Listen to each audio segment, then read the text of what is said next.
Hola amigos conspiranoicos, el día de hoy tendremos un nuevo video informativo. Sin embargo, en esta ocasión trataremos un tema dramático y lamentable. Se trata nada menos que el accidente aéreo más impactante de la historia de la aviación. Un siniestro en la que una cadena de eventos desafortunados ocasionaron una colisión en tierra entre dos aviones Boeing 747. Quédate con nosotros para conocer más sobre este tema. Sin más preámbulos, vamos a ello. Patas a la obra.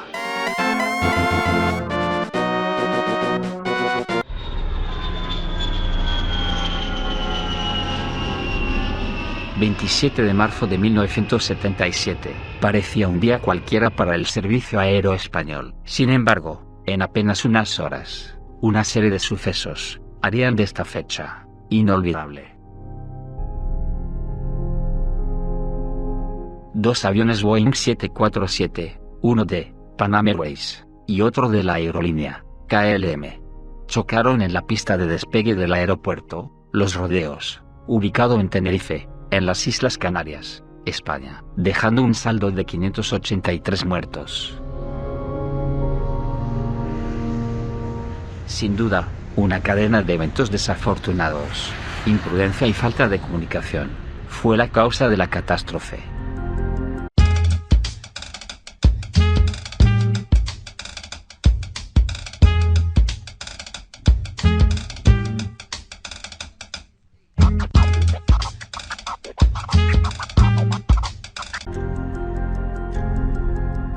El capitán Robert Bragg, copiloto del avión 747 de Panam, fue uno de los pocos sobrevivientes de la tragedia. El capitán Bragg murió en febrero del año 2017, pero en marzo de 2016, el programa Witness de la cadena BBC pudo entrevistarlo sobre el desastre que cambió para siempre los procedimientos de seguridad en la aviación internacional. Aquí compartimos su testimonio.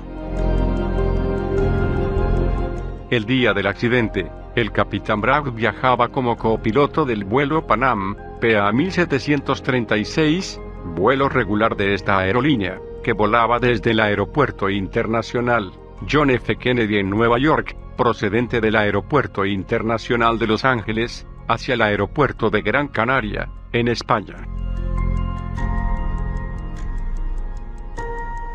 Pero el aeropuerto de Las Palmas de Gran Canaria había sido cerrado por la explosión de una bomba, detonada por el grupo separatista, Movimiento por la Autodeterminación e Independencia del Archipiélago Canario.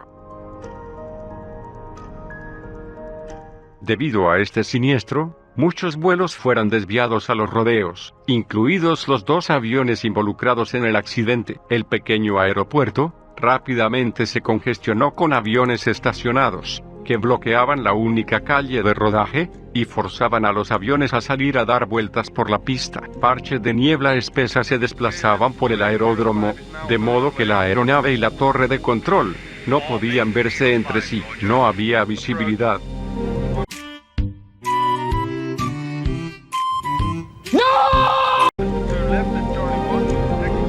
Cuando le faltaba poco tiempo para aterrizar en su destino original, el avión en el que iba el capitán Bragg también fue desviado a esta localización.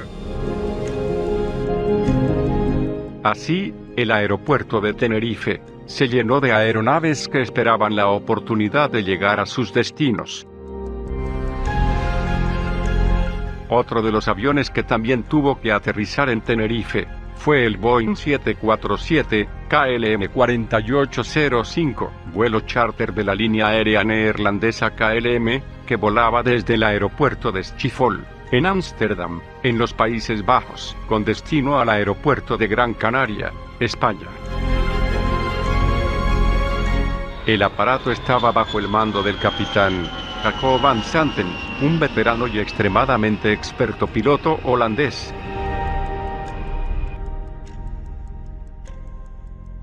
En ese momento, nadie sabía cuánto tiempo iba a estar cerrado en el aeropuerto de Las Palmas. Estábamos ahí simplemente esperando. El aeropuerto abrió como una hora y media después, y todo el mundo empezó a alistarse para despegar, recordó el capitán Bragg durante su entrevista. El avión KLM-4805 estaba estacionado justo frente a nosotros, y el piloto decidió empezar a recargar combustible, casi al mismo tiempo que reabrieron el aeropuerto de Las Palmas, contó el sobreviviente. Los registros muestran que Van Zanten, del KLM-4805, y su tripulación, estaban llegando al límite del tiempo permitido por cada vuelo.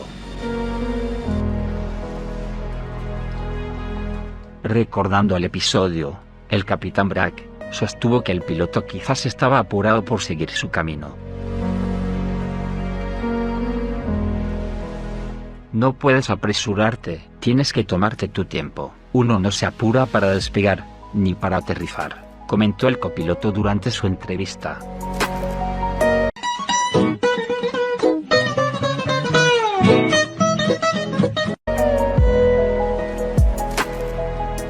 El avión de Pan Am estaba estacionado detrás del KLM-4805, cuando se les ordenó a los pilotos que retrocedieran por la pista y dieran la vuelta para preparar el despegue. Pero justo cuando los dos aviones se estaban moviendo, el tiempo cambió dramáticamente.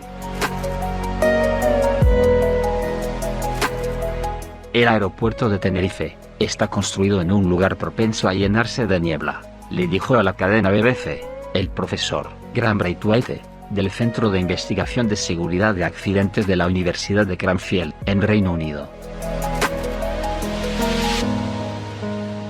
La pista se llenó de niebla, y la visibilidad se redujo a unos 100 metros. Ya no podíamos ver al avión de KLM-4805, recordó el capitán Bragg.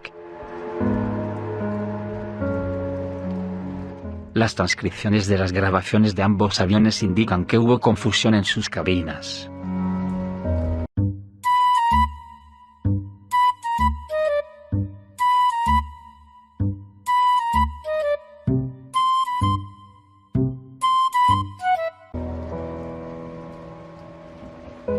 El avión de Pan Am recibió la orden de salir de la pista para permitirle al KLM-4805 despegar, pero no estaba claro qué salida debía tomar, así que seguía en la pista cuando la aeronave de KLM-4805 empezó a acelerar.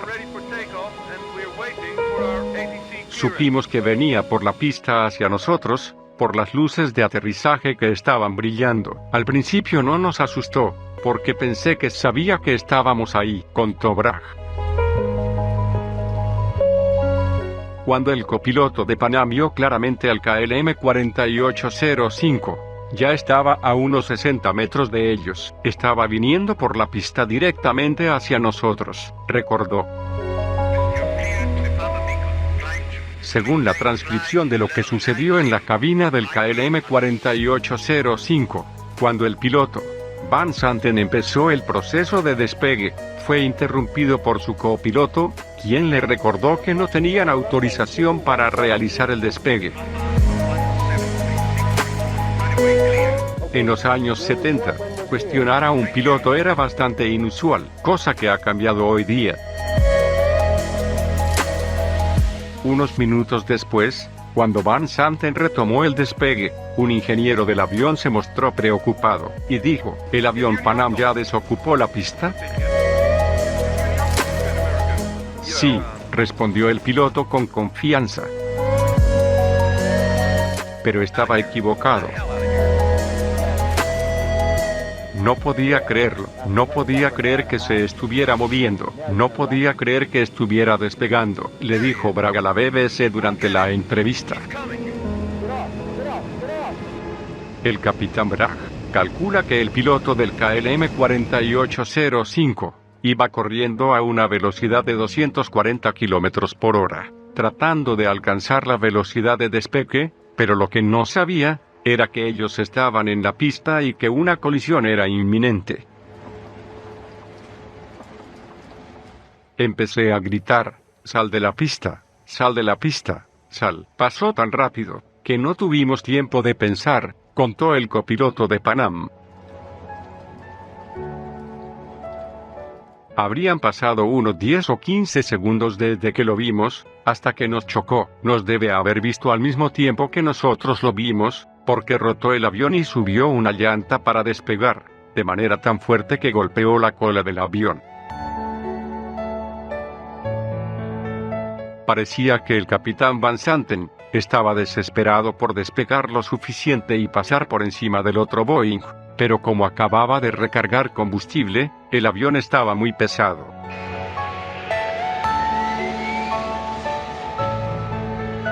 Escuchamos un boom muy corto. El ruido y el movimiento no fueron muy fuertes. Pensé que no nos había chocado, recordó el copiloto sobreviviente. Pero el avión de KLM 4805 sí los había chocado. Siguió andando por la pista, y luego estalló en llamas, sin dejar ningún sobreviviente. En la aeronave de Pan Am, la tapa de la cabina había desaparecido.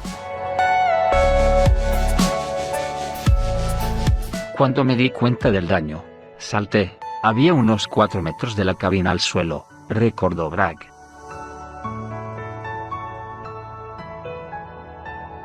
Felizmente caí en una superficie de pasto. Si hubiera caído en el pavimento, me hubiera roto las piernas. Me levanté, y vi que había unas 50 personas en el ala izquierda del avión. Les empecé a decir que bajaran. Después de que habíamos estado ahí unos 5 minutos, el avión explotó. El avión se deshizo en pedazos.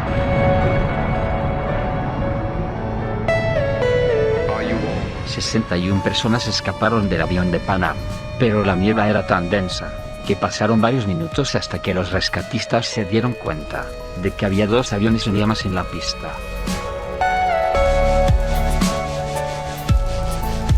Más tarde, los investigadores dijeron que terminologías no estandarizadas llevaron a confusiones, y que transmisiones importantes de los 2 aviones a la torre de control no fueron recibidas.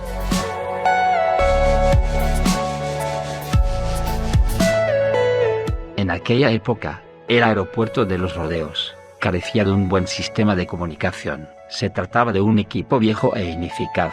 Cuando el operador de radio hablaba al mismo tiempo que los pilotos, toda señal se bloqueaba. Es decir, nadie podía escucharse.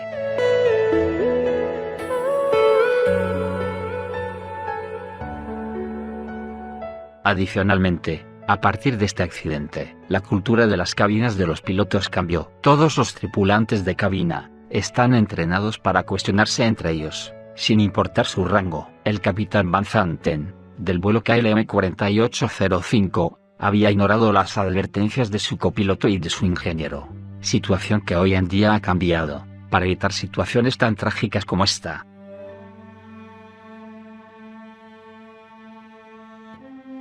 Si hubiera escuchado a su copiloto y a su ingeniero, no hubiera despegado, porque las revisiones previas al despegue no se habían completado, concluyó el capitán Bragg.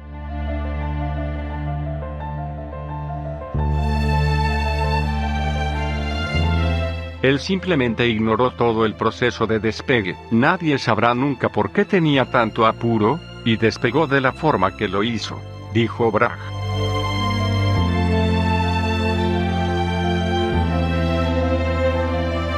Robert Bragg siguió volando hasta el año de 1997, y murió 20 años más tarde.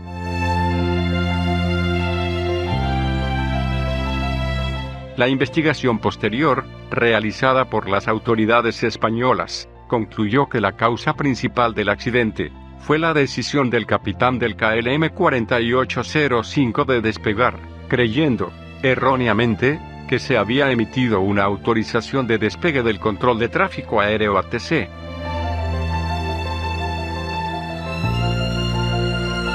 Los investigadores neerlandeses pusieron mayor énfasis en el malentendido mutuo en las comunicaciones de radio entre el equipo del KLM 4805 y el ATC, pero en última instancia, la aerolínea KLM admitió que su equipo fue responsable del accidente, y la empresa aérea finalmente acordó compensar económicamente a los familiares de todas las víctimas.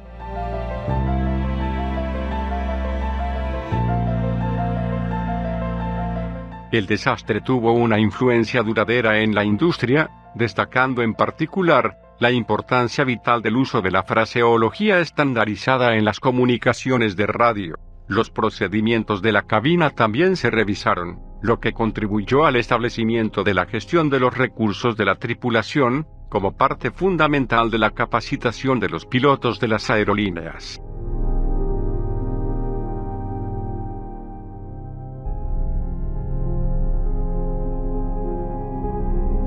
El 27 de marzo de 1977, quedó en el recuerdo de muchos, considerado como la peor catástrofe en la historia de la aviación, el accidente de los rodeos, sumado a muchas otras terribles tragedias, nos deja claro que la vida puede cambiar en apenas un instante.